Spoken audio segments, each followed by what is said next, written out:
Hello dear students, आजचा science वनचा paper comparatively सोपा होता. अल्जेब्रा जॉमेट्रीमध्ये जसं बघितलं होतं, पण अल्जेब्राचा सोपा, जॉमेट्रीचा कंपॅरेटिव्हली डिफिकल्ट होता. सो असे चान्सेस आहेत की सायन्स 2 मध्ये तुम्हाला ट्रिकी क्वेश्चन्स विचारले जाऊ शकतात. So B prepared for that. आपण थोडंसं फास्टमध्ये रिव्हिजन करूयात. रिव्हिजन म्हणजे फक्त कोणत्या कोणत्या चॅप्टर्समधले काय काय मुद्दे केलेत का हे बघा. जसं की हा जो चॅप्टर आहे आपला, ह्या चॅप्टरमधले ह्या पॅरेग्राफमधले जे जे सायंटिस्ट आहेत आणि त्यांचे रोल्स, जेनेटिक्स, हेरिडिटीमधले ते एकदा केलेत का बघून घ्या. ट्रान्स्क्रिप्शन, ट्रान्सलेशन, ट्रान्सलोकेशन ह्या ज्या मेथड्स आहेत हे एकदा बघून घ्या. सेंट्रल डोग्मा, त्याच्यामधली ही ट्रिपलेट कोडॉन, हरगोविंद खुरानांची नेम, त्यानंतर ही डायग्रॅम जी आहे, ह्या डायग्रॅम मधली नेम्स पण तुम्हाला सेपरेटली विचारली जाऊ शकतात.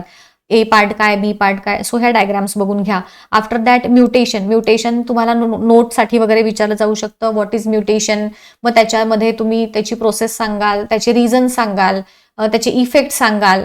अशा पद्धतीनं शॉर्ट नोट तुम्हाला मी एका व्हिडिओमध्ये हे सांगितलेले होते, कशा पद्धतीने ते एक्सप्रेस करायचं. इव्हॉल्युशनचे प्रोसेस हे तर तुम्हाला सगळं रिड्युस्ड पार्ट आहे. थिअरी ऑफ इव्हॉल्युशन तुम्हाला विचारलं जाऊ शकतं. इव्हिडन्सेस ऑफ इव्हॉल्युशनवरती कंपल्सरी प्रश्न असणार आहे. सो कुठलाच इव्हिडन्स स्किप करू नका. मॉर्फॉलॉजिकल, अॅनाटॉमिकल, व्हेस्टिजियल ऑर्गन शॉर्ट नोट विचारली जाऊ शकते. पॅलिओन्टॉलॉजिकल एव्हिडन्सेस, त्याच्यानंतर कार्बन डेटिंग मेथड जी आहे, ह्यामधलं रेडिओ ॲक्टिव्ह कोण, नॉन रेडिओ ॲक्टिव्ह कोण, हे जे विलार्ड लिबी आहेत ते. ऑल्सो हा जो तुमचा चार्ट आहे, ही जी डायग्राम आहे, ह्या डायग्रामवरती पण तुम्हाला 5 मार्कांचा प्रश्न पण विचारला जाऊ शकतो. सिनोझोईक एरामध्ये एव्ज, मॅमल्स दिसतात, मेसोझोईकमध्ये रेप्टाईल्स आहेत आणि पॅलिओझोईकमध्ये ॲम्फिबिया, पायसेस आणि इन्व्हर्टिब्रेट्स. हे विसरू नका, हे येतं. कनेक्टिंग लिंक्सवरती हमखास प्रश्न असतो. कनेक्टिंग लिंक अजिबात स्किप करायची नाही. कोणता ॲनिमल कोणत्या 2 ग्रुप्समधले कॅरेक्टरिस्टिक्स दाखवतो ते. त्याच्यानंतर एम्ब्रिओलॉजिकल एव्हिडन्स सोपा आहे. डार्विन्स थिअरी जी आहे इव्हॉल्युशनची, त्याच्यामधले त्याचे ऑब्जेक्शन्स शॉर्ट नोटला तुम्हाला विचारलं जाऊ शकतं. सो डार्विनच्या थिअरीचे ऑब्जेक्शन्स हे झाले. बाकी तुम्हाला ओरिजिन ऑफ स्पेसिस वगैरे हे सगळं सांगायचं आहे. ऑल्सो लॅमार्किझम वरती तुम्हाला शॉर्ट नोट येते, मग त्याचे डिस्प्रूव्ह का झाली थिअरी हे विचारलं जाऊ शकतं.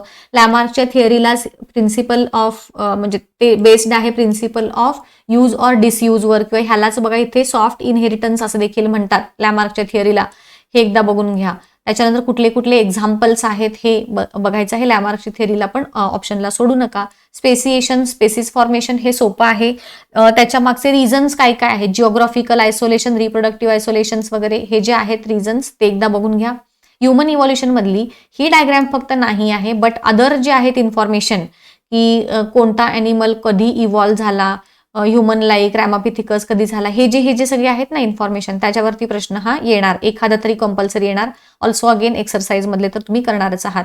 लाईफ प्रोसेसेस मधलं जर बघायचं झालं तर हे प्रत्येक ह्याच्यापासून किती एनर्जी मिळते तो एकदा बघून घ्या.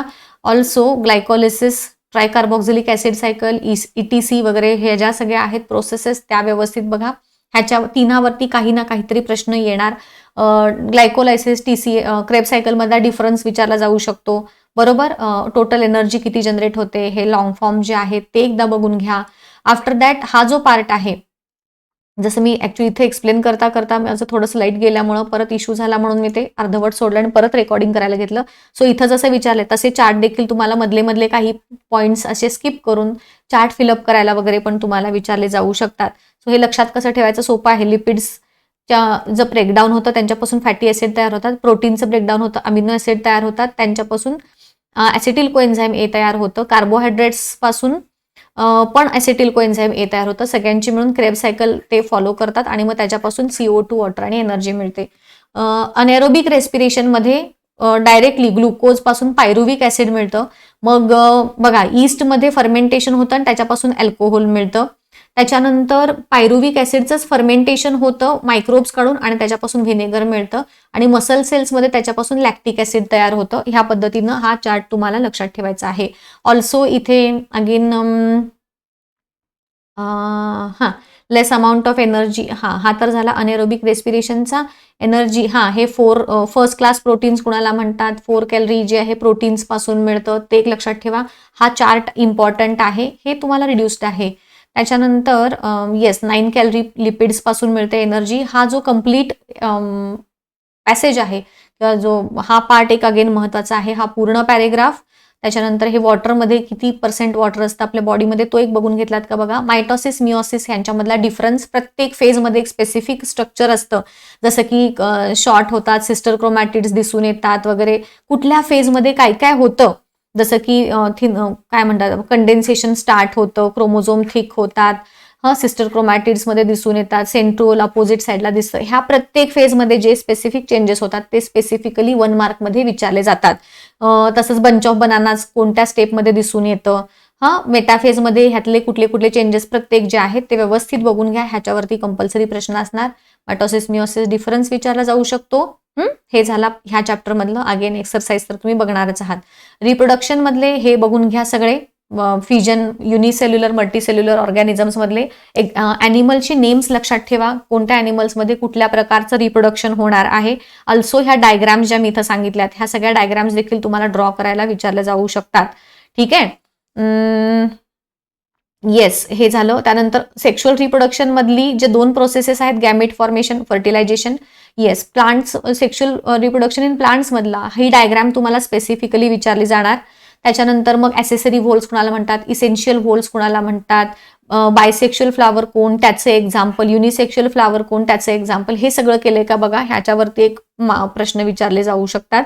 त्याच्यानंतर पेडिसिलेट फ्लावर कोणाला म्हणायचं, सेसाईल फ्लावर कोणाला म्हणायचं, हा पार्ट आय थिंक हा थोडासा रिड्युस्ड मधला येतो. पण ही yes, double fertilization in angiosperms ही डायग्राम विचारली जाऊ शकते. ही पूर्ण डायग्राम तुम्हाला त्याच्यात काढायची आहे. आफ्टर दॅट फर्टिलायझेशन नंतर ओव्ह्यूलचं कुणामध्ये हे होतं तर सीडमध्ये, फ्रूट जे आहे ओव्हरीचं रूपांतर फ्रूटमध्ये होतं. हे एकदा बघून घ्या, इथं कन्फ्युजन होतं. ऑल्सो मी तुम्हाला सांगितलेलंच आहे, मेल रिप्रोडक्टिव्ह सिस्टमची diagram along with system explain करायला 5 मार्कांसाठी प्रश्न तुम्हाला विचारला जाऊ शकतो. तसंच फिमेल रिप्रोडक्टिव्ह सिस्टम तुम्हाला 5 मार्कांसाठी डायग्राम सहज विचारलं जाऊ शकतं. फर्टिलायझेशन नंतर काय होतं, कशाची डेव्हलपमेंट कुठं होते, हा पार्ट आय थिंक रिड्यूसमध्ये येतो तुमचा हा पण सगळा. बट मेन्स्ट्रुअल सायकल, त्याच्यामध्ये इन्व्हॉल्ड असणारे हॉर्मोन्स कुठले कुठले आहेत, कुठल्या कुठल्या ग्लँड्स इन्व्हॉल्ड आहेत, ही डायग्राम ॲज सच तुम्हाला डिरेक्टली नाहीत विचारत. बट येस, ह्याच्यावरती तुम्हाला 5 मार्कांचा प्रश्न येण्याची दाट शक्यता आहे. पिट्युटरी ग्लँड आहे आपली इन्व्हॉल्ड, कुठल्या कुठल्या ग्लँड्स आहेत तर ओव्हरी आहे, पिट्युटरी ग्लँड आहे, कुठले कुठले ऑर्गन्स आहेत इन्व्हॉल्ड, असा प्रश्न येऊ शकतो. मग कोणता हॉर्मोन कुठून रिलीज होतो तर आपले जे follicle stimulating hormone LH, oestrogen, progesterone, हे 4 मेन हॉर्मोन्स आहेत. त्याच्यातला FSH, LH हे पिट्युटरी ग्लँड मधून सिक्रेट होतात. इस्ट्रोजेन आणि प्रोजेस्टेरॉन हे आपल्या ओव्हरीज मधून रिलीज होतात वगैरे. तर हा जो पार्ट आहे मेन्स्ट्रुअल सायकल व्यवस्थित करा, ह्याच्यावरती प्रश्न विचारले जाण्याची दाट शक्यता आहे. त्याच्यानंतर मॉडर्न टेक्नॉलॉजी, ह्याच्यात पण कंपल्सरी तुम्हाला येऊ शकतो एखादा प्रश्न. IVF, सरोगसी कोणत्या कपल्ससाठी हे आहे, तर जसं की IVF कुणासाठी आहे तर लेस स्पर्म काउंट असेल. सरोगसीमध्ये कुणाला आहे, हे कुणासाठी असतो तर ज्यांच्यामध्ये women having problem in implantation in uterus. असे प्रश्न तुम्ही एकदा बघून घ्या, व्यवस्थित वाचून घ्या. स्पर्म बँक कोणासाठी हे आहे तर फिजिकल काय म्हणतो आपण, जे लेस स्पर्म काउंट मेलमध्ये बघा हे प्रॉब्लेम्स आहेत बघा. Absence of sperms in female, slow movement of sperm, anomalies of sperms, हे जे आहेत हे सगळे रिझन्स आहेत की ज्याच्यामुळे मेलमध्ये इनफर्टिलिटी येऊ शकते. ट्विन्स कधी असतात, 2 प्रकारचे, मोनोझायगोटिक, डायझायगोटिक. हे एक बघून घ्या. विदिन 8 डेज आणि बिफोर 8 डेज किंवा 8 डेजच्या नंतर असे जे असतात सयामीज ट्विन्स जे असतात, 8 डेज आफ्टर आणि 8 डेजच्या पर्यंत झालं तर मोनोझायगोटिक असतात, झायगोटिक असतात. 8 डेज आफ्टर फर्टिलायझेशन झालं तर डायझायगोटिक असतात. त्याच्यानंतर रिप्रोडक्टिव्ह हेल्थशी रिलेटेड हा जो पार्ट आहे अगेन तो आय थिंक रिड्युस्ड मध्ये येतो. बट डिसीजेसची नेम्स लक्षात ठेवा. एक्सरसाइज मधला कुठला ह्याच्यातला रिड्युस्ड पार्ट सोडला तर बाकीचे जे आहेत ते स्किप करू नका. एन्व्हायरमेंटल मॅनेजमेंट मधले तुम्ही हा सगळा पार्ट रिड्युस्ड मध्ये येतो तुमचा, आहे ना. आय थिंक इथे तुम्ही मेन काय काय कराल बघा. हा पण पार्ट रिड्युस्ड मध्ये येतो. कॉन्झर्वेशन, एन्व्हायरमेंटल कॉन्झर्वेशनची नीड काय असेल, हा तर पार्ट लॉज वगैरे तर झाला. हा जो ह्याच्यावरती एक इम्पॉर्टंट क्वेश्चन्स येऊ शकतो. मोलाई फॉरेस्टवरती कुठं आहे, कसं आहे, त्यांना काय अवॉर्ड दिला, त्यांच्या स्टोरीपासून आपण काय शिकलो, असे काही क्वेश्चन्स आहेत जे पर्सनल रिस्पॉन्ससाठी आय थिंक मी तुम्हाला ह्याचं एकदा डिस्कशन घेतलेलं होतं. जेनेटिक हे एक बघायचं कंपल्सरी. जेनेटिक डायव्हर्सिटी कशाला म्हणायचं, स्पेसिस डायव्हर्सिटी कशाला म्हणायचं, इकोसिस्टम डायव्हर्सिटी. त्याच्यानंतर हां, सॅक्रेड ग्रुव्हज वरती तुम्हाला विचारलं जाऊ शकतात. हे सिम्बॉल्स आहेत. सिम्बॉल्सचा यूज, त्याचं मीनिंग काय आहे? त्याच्यानंतर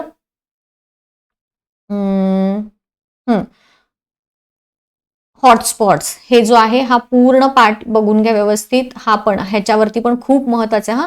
हे अजिबात स्किप करू नका बाळांनो. ह्याच्यावरती कंपल्सरी क्वेश्चन येणार म्हणजे येणार. त्याच्यानंतर एंडेंजर्ड स्पेसिस हा एक अजिबात स्किप करायचा नाही. हे एक्झाम्पल्स कोणाचे कोणाचे आहेत हे एकदा बघून घ्यायचं सगळं व्यवस्थित. त्याच्यानंतर एक्सरसाइज, हा हे तर सिम्बॉल झाले. प्रत्येक सिम्बॉलची मिनिंग वगैरे तुम्ही बघून घ्या. एक्सरसाइज स्किप करू नका. Again energy, generation of energy तुम्हाला हे तर माहितीच आहे. इलेक्ट्रोमॅग्नेटिक इंडक्शनच्या प्रिन्सिपलवरती बेस्ड आहेत हे सगळे, मायकेल फॅराडेने जे सांगितलेलं होतं. आणि मग प्रत्येकाचं मी तुम्हाला ह्याचे टेक्निक सांगितलेले आहेत. हे व्यवस्थित फ्लो चार्ट्स बघायचे इलेक्ट्रिकल एनर्जीशी रिलेटेड जे जे तुम्हाला आहेत. ह्याचे मी डायग्राम्स पण तुम्हाला काढायला सांगितलेत. ह्या डायग्राम्स काढायला शक्यतो विचारले नाही जाणार, पण तरी एकदा बघून घ्या. अजून काय राहिला? हे सगळ्या प्रकारचे फ्लो चार्ट्स, एनर्जी ट्रान्सफर त्याचे मी तुम्हाला सांगितले. प्रत्येक प्रकारामध्ये जे आहेत सगळ्याच्या ह्याच्यामध्ये कायनेटिक एनर्जी जे आहे, तर हे सगळे जे पॉइंट्स आहेत हे सगळे आपले कॉमन आहेत, हे लक्षात ठेवा. फक्त आपला सोर्स जो आहे तो डिफरंट आहे. युरॅनियम, हा हे तर काही नाही. हा डायग्राम एकदा बघून घ्या. न्यूक्लिअर फ्युजनची रिॲक्शन्स बघून घ्या, ही 8वीला होती तुम्हाला. प्रॉब्लेम्स काय आहेत ह्याच्याशी रिलेटेड, ह्या सगळे फ्लो चार्ट, हे जे जे सगळे फ्लो चार्ट्स आहेत ते एकदा बघून घ्यायचे आहेत. ही डायग्राम बघून घ्यायची आहे. त्यानंतर हा तर पार्ट तुमचा रिड्यूस, हा इकडचा आय थिंक रिड्यूस्ड आहे है ना. हायड्रो इलेक्ट्रिक एनर्जी हे अगेन हे दोन, ह्या डायग्रामवरती प्रश्न विचारले जाऊ शकतात. हा जरी रिड्यूस्ड असला तरी ही डायग्रामवरती प्रश्न हे विचारले जाऊ शकतात. ॲडव्हान्टेजेस आणि प्रॉब्लेम्स असोसिएटेड हा एकदा बघून घ्या. लेक टॅपिंग वरती प्रश्न विचारला जाऊ शकतो बरेचदा, पण नाही शक्यतो नाहीत विचारला जाणार. ही डायग्राम एकदा बघून घ्या, हे एक महत्वाचं आहे. After that solar photovoltaic cell directly हे एक बघून घ्या. हे जे छोटे छोटे आहेत बघा, हे वाले, ही सिलिकॉन सेल, त्याची डायमेन्शन, हा जो पॅरेग्राफ आहे ना इथं मी दाखवलाय, हे एकदा वाचून घ्या. हे 1 मार्कांसाठी विचारलं जातं. भलेही हे तुम्हाला रिड्युस्ड पार्ट असला तरी सुद्धा इथंपर्यंत हे विचारले जातात बरं का, 1 मार्कांसाठी. त्याच्यानंतर हे वाले, हे वाला, हा एक बघून घ्या, हे एक बघून घ्या, वाचून घ्या. ठीक आहे. त्यानंतर सोलार थर्मल पॉवर प्लांट तर झालाच. ऑल्सो ही डायग्राम एकदा विचारली आहे बरं का, एकदा एका स्कूलमध्ये विचारली, एवढी अवघड नाहीत विचारणार तुम्हाला, don't worry. But exercise again बघून घ्या. ॲनिमल क्लासिफिकेशन मधलं जरी तुम्हाला बघा बाळांनो, बेनिफिट्स ऑफ ॲनिमल क्लासिफिकेशन आहे आय थिंक, हिस्ट्री जरी नसली तरी. हे जरी तुम्हाला नसलं तरी सुद्धा कॉर्डेट्स नॉन कॉर्डेट्स मधला डिफरन्स तुम्हाला माहीत पाहिजे. सगळे फायलम ओळीनं लक्षात ठेवा. ओळीनं लक्षात ठेवले तरच तुम्हाला त्याचे कॅरेक्टरिस्टिक्स लिहिता येणार आहेत. प्रोटोझोआ, पो सी प्लॅनी, हे लक्षात कसं ठेवाल? पो सी प्लॅनी ॲज ॲन आर्मो इकी, हे पो सी ॲज ॲन आर्मो इकी, हे असे पहिली नेम्स, नंबर काय म्हणतो, लेटर्सवरनं हे फायलम ओळीनं लक्षात ठेवा.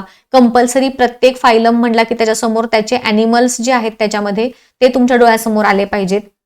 आणि मगच तुम्हाला त्याचे कॅरेक्टरिस्टिक्स हे लिहिता येतील. हे ग्रेड्स ऑफ ऑर्गनायझेशन जरी तुम्हाला नसलं, हे रिड्युस्ड मध्ये जरी असलं तरी सुद्धा तुम्हाला ह्याचे कॅरेक्टरिस्टिक्स जे लिहायचे आहेत बघा पुढे जाऊन, तर हे जसं की आता इथं लिहिलंय बघा, असिमेट्रिक बॉडी. त्याच्यानंतर अजून इथं काही जे कॅरेक्टरिस्टिक्स, जसं की आता इथं बघा, bilateral symmetry, radial symmetry, diploblastic, ह्या ज्या कॅरेक्टरिस्टिक्स आहेत, जर तुम्ही वरतीच तुम्ही बघितलं नाही डिप्लोब्लास्टिक म्हणजे काय हे जर तुम्हाला कळलं नाही तर तुम्हाला खाली कॅरेक्टरिस्टिक्स लिहिता येणार नाहीत. आणि म्हणून जरी हे रिड्युस्ड सिलेबस मधलं असलं तरी सुद्धा हे आपल्याला बघायचं आहे. ऍटलिस्ट त्याचे मिनिंग बघून घ्या. सिमेट्रीमध्ये असिमेट्री कुणामध्ये असते, हा जो चार्ट आहे की नाही इथे खाली, हा चार्टवरून तुम्हाला पूर्ण ह्याची आयडिया येईल बघा, की सेल्युलर ग्रेड ऑर्गनायझेशन फक्त पोरिफेरामध्ये येतं. त्याच्यानंतर tissue organ grade organ system वगैरे हे ह्यांच्या खालती सगळ्यांच्या ह्याच्यामध्ये येतं, म्हणजे निडारियापासून टिश्यू सिस्टम. त्याच्यानंतर प्लॅटी हेल्मेंथिसमध्ये ऑर्गन सिस्टम वगैरे. तर हे स्पेसिफिक जे आपले किंगडम्स आहेत, प्रत्येक फायलम मध्ये असणारे ॲनिमलच्या पिक्युलर अशा कॅरेक्टरिस्टिक्स आहेत, त्या आल्याच पाहिजेत तुम्हाला. ठीक आहे. ऑल्सो प्रत्येक ह्याच्यामध्ये जे ॲनिमलची नेम्स दिलेली आहेत ही कंपल्सरी करायची, ऑड वन आउट सारख्या प्रश्नांमध्ये वगैरे तुम्हाला विचारलं जातं.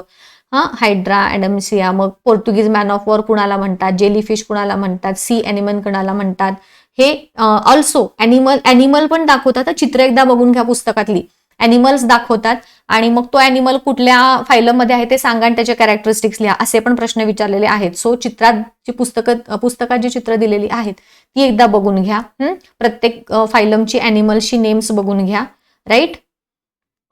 त्याच्यानंतर ह्या डायग्राम्स तुम्हाला म्हणजे विचारलेल्या आहेत ह्याच्यात, की हा पार्टचं नाव काय, ह्याला ए नाव देतील, ह्याला बी नाव देतील, मग ए म्हणजे काय, बी म्हणजे काय, सी म्हणजे काय, डी म्हणजे काय, असं विचारतील. सो प्रत्येक ह्याच्यातले डायग्राम्स जरी तुम्हाला ड्रॉ करायला नाही विचारली तरी सुद्धा नेमिंगला, लेबलला विचारली जातात. सो ते एकदा बघून घ्यायचं. प्रत्येक जिथं जिथं नेम्स दिलीत की नाही इथं पुस्तकात ती सगळी नेम्स एकदा बघून घ्या शाण्यासारखं.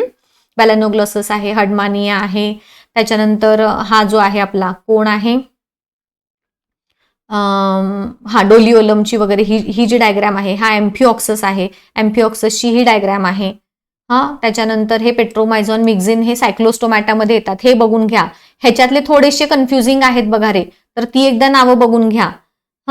सेफॅलोकॉर्डेटामध्ये एम्फिऑक्सस येतो, त्याच्यानंतर युरोकॉर्डेटामध्ये हर्डमानिया, डोलिओलम आणि ऐक्युलोप्लुरा येतं. तर हे 2 झाले, हे बघून घ्या व्यवस्थित. बाकी सोपे आहेत. बायसेस मग त्याच्या पुढचे जे आहेत ते सगळे सोपे येतात. ठीक आहे, हे झाला. हे विसरू नका कुठल्या ह्याच्यात कोणते ॲनिमल्सचे एक्झाम्पल्स आहेत. फक्त बर्ड्स आणि मॅमल्स हेच फक्त वॉर्म ब्लडेड आहेत. बाकी ह्याच्या आधीचे जे 7 फायलम ABC जे डी पर्यंत म्हणजे रेप्टिलियापर्यंत सगळे कोल्ड ब्लडेड आहेत. फक्त एव्ज आणि मॅमल्स हे वॉर्म ब्लडेड आहेत, एवढं लक्षात ठेवा. हु आय एम वगैरे हे एक्सरसाइज मधले व्यवस्थित बघून जा. कंप्लीट चार्ट जे काही आहे, डायग्राम फक्त नावं द्यायला विचारतील तुम्हाला, बाकी काही नाही विचारणार. मायक्रोबायोलॉजी मधले ह्याच्या प्रोसेसेस आहेत, कॉमन प्रोसेस मी तुम्हाला शिकवलेल्या आहेत. प्रत्येक ह्याच्यामध्ये तुम्ही अजूनही चार्ट जरी बनवला नसेल, प्रत्येक ह्याच्यात मायक्रोब्स कोणते कोणते आहेत, तर योगर्ट फॉर्मेशनमध्ये स्ट्रेप्टोकोकस थर्मोफायलस आहे, लॅक्टोबॅसिलस डेल्ब्रुकी आहे. मायक्रोब आणि त्याचा यूज असा असणारा एक चार्ट बनवून घ्या. हे कंपल्सरी, ह्याच्यातले मायक्रोबची नेम्स तुम्हाला आलेच पाहिजे, तिथं चुका होता कामा नयेत.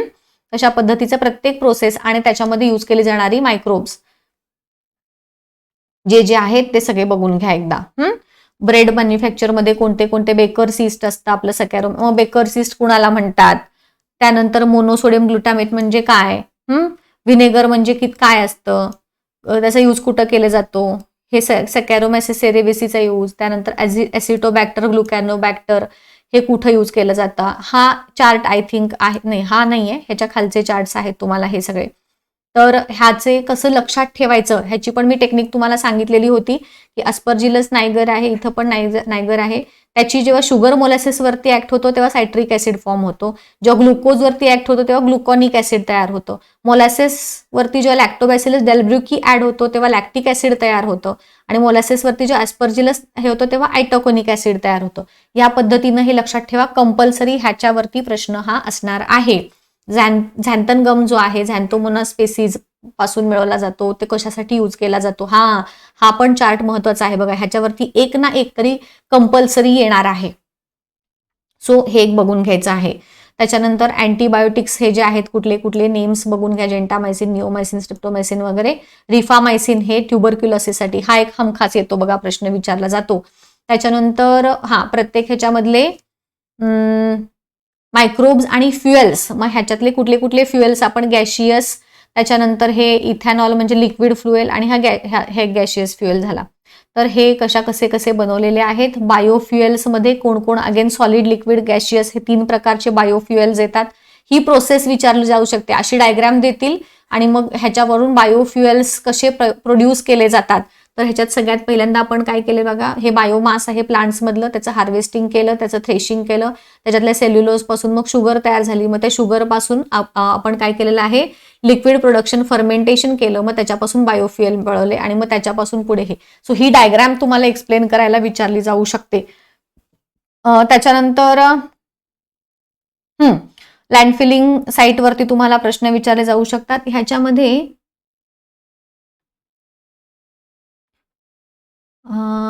Sewage management, phenol oxidising bacteria, हे झिनोबायोटिक केमिकल्स जे असतात त्याच्यावरती ऍक्ट होतात. त्याच्यानंतर स्लज मायक्रोब्स, हे झालं. क्लीन टेक्नॉलॉजीमध्ये इथं जे जे दिलेले आहेत बघा, कोणते मायक्रोब्स कशाचं रूपांतर कशात करतात हे एकदा जे आहे ते व्यवस्थित बघून घ्या. थिओबॅसिलाय, सल्फोबॅसिलाय हे काय करतात, आपले हायड्रोकार्बन्स जे आहेत, कॉपर, युरॅनियम, झिंक ह्यासारख्या मेटल्स वरती ऍक्ट करतात बाय दीज बॅक्टेरिया. सो इथं जे जे मायक्रोब्स आहेत लाईन टू लाईन एकदा हा चॅप्टर मात्र वाचून घ्या. त्याच्यानंतर हे पायरिडिन्स आणि अदर केमिकल्सना डिस्ट्रॉय करणारे मायक्रोब्स कोणते आहेत, हायड्रोकार्बोनोक्लास्टिक बॅक्टेरिया, HCB, ह्याच्यावरती एकदा खूपदा प्रश्न विचारलेला आहे बघा. त्याच्यानंतर PET, ॲक्टिनोमायसिन, हे जे दिलेले आहेत हे सगळे नेम्स एकदा बघून घ्या. तसंच इथे देखील हे जे आहेत जिओबॅक्टर, हे युरॅनियम सारखे हेवी मेटल्स वरती ऍक्ट होतात. मायक्रोब्स आणि फार्मिंग, ॲझेटोबॅक्टर आहे ह्याच्यामध्ये. त्यांचं बायो इन्सेक्टिसाइड म्हणून सुद्धा आपण काही मायक्रोब जे आहेत ते यूज करतो. अगेन ह्याच्यातला एक्सरसाइज परत अगेन स्किप करू नका. सेल बायोलॉजी अँड बायोटेक्नॉलॉजी मधला स्टेम सेल्स, त्याचे टाइप्स, त्याचे प्रिझर्वेशन कसं केलं जातं, त्याचे जे प्रकार आहेत स्टेम सेल्सचे, embryonic stem cells, adult stem cells कसे मिळतात, युजेस ऑफ स्टेम सेल्स काय काय आहेत, हा पार्ट एकदा बघून घ्या. ऑल्सो बायोटेक्नॉलॉजी, त्याचे मेन एरियाज काय काय आहेत, बेनिफिट्स काय आहेत, तो एकदा पार्ट बघून घ्या. Yes, application, commercial applications of biotechnology हा एक पार्ट महत्वाचा आहे. मोठा 5 मार्कांचा प्रश्न देखील ह्याच्यावरती विचारला जाऊ शकतो. हे सगळं त्याच्यामध्ये येतात बघा. इथंपर्यंत इडिबल व्हॅक्सिन्स वगैरे सगळं जे आहेत की नाही, कुठंपर्यंत येते माहिती आहे तो पार्ट, ऑलमोस्ट चॅप्टरच्या एंड पर्यंत येतो. हा सगळा पार्ट इथंपर्यंत हे कमर्शियल युजेस ऑफ बायोटेक्नॉलॉजी मध्ये येतं बघा. सो तो पॉइंट वाईज लिहून घ्या. त्याच्यातले एक हे करा, फ्लो चार्ट तयार करा. जसं की कमर्शियल युजेस ऑफ बायोटेक्नॉलॉजी ह्याच्यातला पहिला येतो क्रॉप बायोटेक्नॉलॉजी, त्याच्यात hybrid seed, genetically modified crops, मग त्याच्यात परत पहिला प्रकार बीटी कॉटन, मग बीटी ब्रिंजल, तिसरा येतो गोल्डन राईस. असा हा एकदा फ्लो चार्ट बनवा आणि त्याच्या थ्रू स्टडी करा, म्हणजे कशात काय सब पॉइंट्स येतात हे तुम्हाला कळून जाईल. गोल्डन राईस आला, परत चौथा हर्बिसाइड टॉलरंट प्लांट आला, त्याच्यानंतर मग परत सी बायो फर्टिलायझर झाला. हे सगळे त्याच्यात आले. तो त्या पद्धतीनं फ्लो चार्ट बनवून ह्याचा स्टडी करा. त्याच्यानंतर हे इंटरफेरॉनचा यूज काय होतो, सेल थेरपीमध्ये काय, कुठल्या डिसीजमध्ये त्याचा यूज केला जातो वगैरे. हा पार्ट रिड्युस्ड मधला आहे I think. After that DNA finger printing वगैरे तो तर आहेच आहे. ग्रीन रिव्हॉल्युशन, त्याचे फादर कोण आहेत, हे जे आहेत बघा, ग्रीन रिव्हॉल्युशन नॉर्मन बोलरॉग आणि MS स्वामीनाथन. त्यानंतर व्हाईट रिव्हॉल्युशन, ब्लू रिव्हॉल्युशन, हे नील क्रांतीमध्ये वगैरे ते एकदा वाचून घ्या शांतपणे. सोपा आहे हा. Insecticides, organic farming, apiculture, medicinal प्लांट्सचं कल्टिवेशन, फ्रूट प्रोसेसिंग, हे एकदम सोपा एकदा वाचलं की समजून जाईल. अगेन एक्सरसाइज स्किप करू नका. सोशल हेल्थ मधला हा पार्ट तुमचा रिड्युस्ड मध्ये येतो. फॅक्टर्स डिस्टर्बिंग सोशल हेल्थ काय काय आहेत बघा, मेंटल स्ट्रेस, ॲडिक्शन, त्याच्यानंतर communication media, excessive use of modern technology, हे कसे सांगायचे आहेत. कारण ह्याच्यामध्ये हे जे चॅप्टर्स आहेत सोपे आहेत. इफ पॉसिबल मी एखादं लेक्चर ह्याच्यावरती करून पाठवते तुम्हाला, ह्याच्यातले आयडियल आन्सर्स तुमचे कसे पाहिजेत ते. तुम्हाला हवे असतील तर मला कमेंट करून सांगा, मी लगेच तुम्हाला पाठवून देते. सायबर क्राईम्स आय थिंक हा पार्ट तुमचा रिड्युस्ड मध्ये येतो.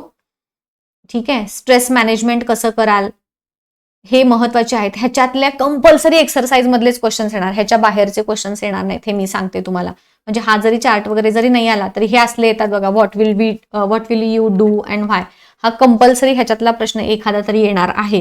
सो ते बघून घ्या.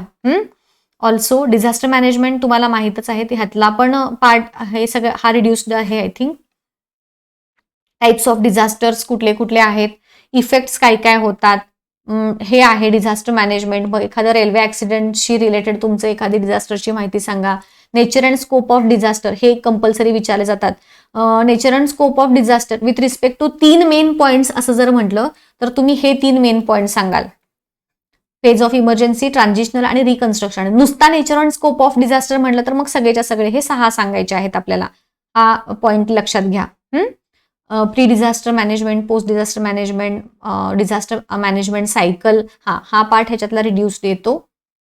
डिझास्टर मॅनेजमेंट अथॉरिटी मधला वगैरे किंवा हू डज व्हॉट हे पण तुमचा रिड्युस्ड मधला येतो. फर्स्ट एड बॉक्स मध्ये काय काय येतं हे एक माहिती असले पाहिजे तुम्हाला. तसेच हे वेगवेगळे साईन्स अँड सिम्बॉल्स जे आहेत ते तुम्हाला माहीत असले पाहिजेत. फर्स्ट एडचे ऑब्जेक्टिव्ह, फर्स्ट एड किटमध्ये काय आहे, मॉक ड्रिलवरती तुम्हाला प्रश्न विचारला जाऊ शकतो. सो हे झाले. अगेन ह्याच्यामधले एक्सरसाइज एकदा व्यवस्थित करून घ्या. मी शक्य असेल तर ह्या सगळ्या सिम्बॉल्स तुम्हाला म्हणजे ह्याच्यावरती एखादा पाठवून देते तुम्हाला PDF वगैरे. सो ह्या पद्धतीने तुम्हाला अभ्यास करायचा आहे. All the best for the next paper. Thank you so much.